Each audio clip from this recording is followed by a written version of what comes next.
Well, to conclude, look at Revelation 20, starting in verse 11. And this is the saddest part of the scriptures. And I saw a great white throne. See where we are right here? The great white throne in the lake of fire. And him who sat on it, from whose face the earth and heaven fled away, and there was found no place for them. Who is this sitting here? John 5 tells us, God has committed all judgment to the Son. And the hour is coming when all in the graves will hear his voice, Jesus said, and he's sitting on that throne of judgment. And I saw the dead, verse 12, small and great, standing before God. The books were opened, another book was opened, the book of life, and the dead were judged according to their works, by the things written in them. The sea gave up the dead which were in it. Death and Hades, remember this? The grave, give up the dead that are in them. And they were judged, verse 13, each one according to his works.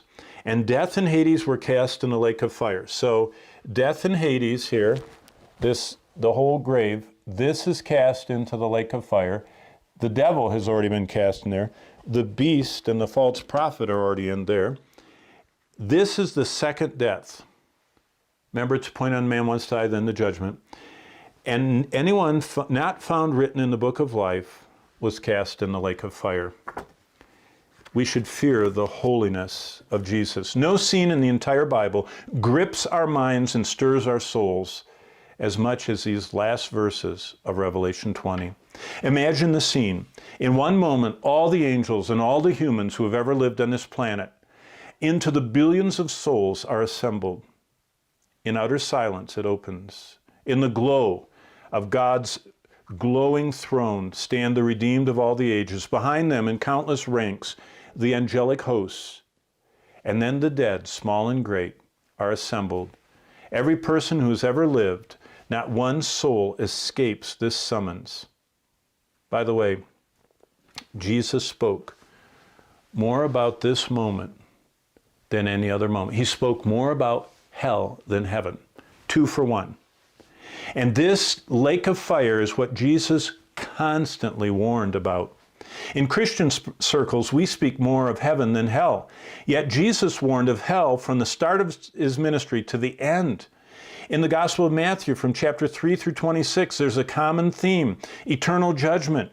Jesus preached continually about the horrors awaiting the lost ones. Well, as I read through the scriptures, I look for scriptures about what I call the hideous doctrine of hell. And basically, I'll summarize it this way.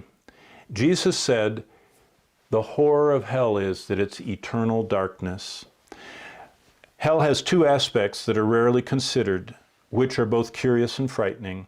On earth, we take for granted two physical properties that keep us physically and mentally stable. The first is light. The second is solid, fixed surfaces.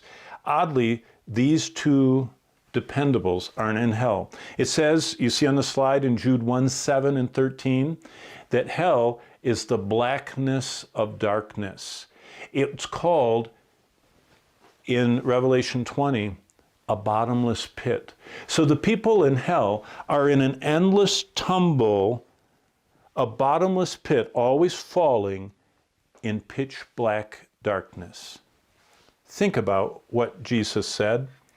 Jesus said in Matthew 8:12, what a person who just entered hell, be it your neighbor or your relative or coworker or friend, after the roar of physical pain blasts them, they spend the first few moments wailing and gnashing teeth, Jesus said.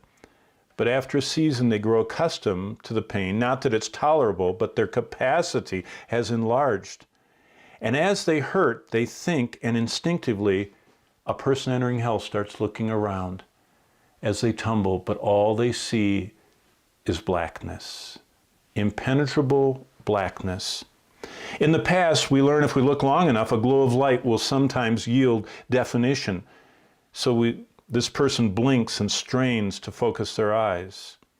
But as they turn and strain their eyes and wait, they see nothing but unyielding black ink. It clings and smothers them. Then they start reaching out their arms and legs, and they touch nothing. Then they realize hell is what Jesus said, a bottomless pit. That's Revelation 20, verses 1 and 2, where the devil is put into this bottomless pit before he gets in the lake of fire. It's an endless, bottomless pit. After fervorous tries, the person in hell pauses from exhaustion, suspended in the black. Suddenly, they scream, they twist, and they tumble onward, and they become lost in the blackness. By the way, everyone in hell believes. You know, it says that in James 2:19. You believe there's one God, you do well. Even the demons believe and tremble. People in hell will be crying out, Jesus, save me. But it's too late. Revelation 14:11 says that they have no rest, night or day. The smoke of their torment goes up forever. They have no rest, night or day. And God's word tells us this: there's no second chance. We're appointed to die once, and after that, Hebrews 9:27, to face the judgment. Jesus describes hellfire. He said there's two entrance gates, two roads, two destinations, destruction and life. Two groups of travelers, many who are on the broad road leading to destruction, few that will repent and come to Christ. So back to this chart I showed you. Jesus died and finished the price of salvation for our sin on the cross. When he died, he was buried into this tomb, and it says in Luke 16:22 and Luke 23:43 that he went to this spot called paradise with the thief.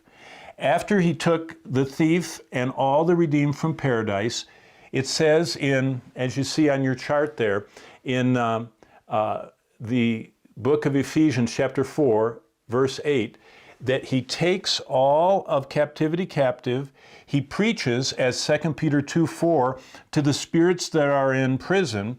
He comes through the empty tomb, ascends to heaven, and takes all the redeemed of all time with him, and he's seated on the right hand of the throne of God.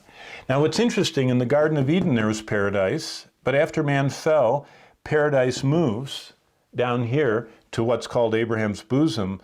But Jesus takes paradise here, and we see it in heaven. And when Paul was stoned to death, 2 Corinthians 12:4 says, he was taken to paradise. In Revelation 2:7 it says that those who love Christ in the church on earth go to paradise. So that's what we call Christ's tour of the underworld.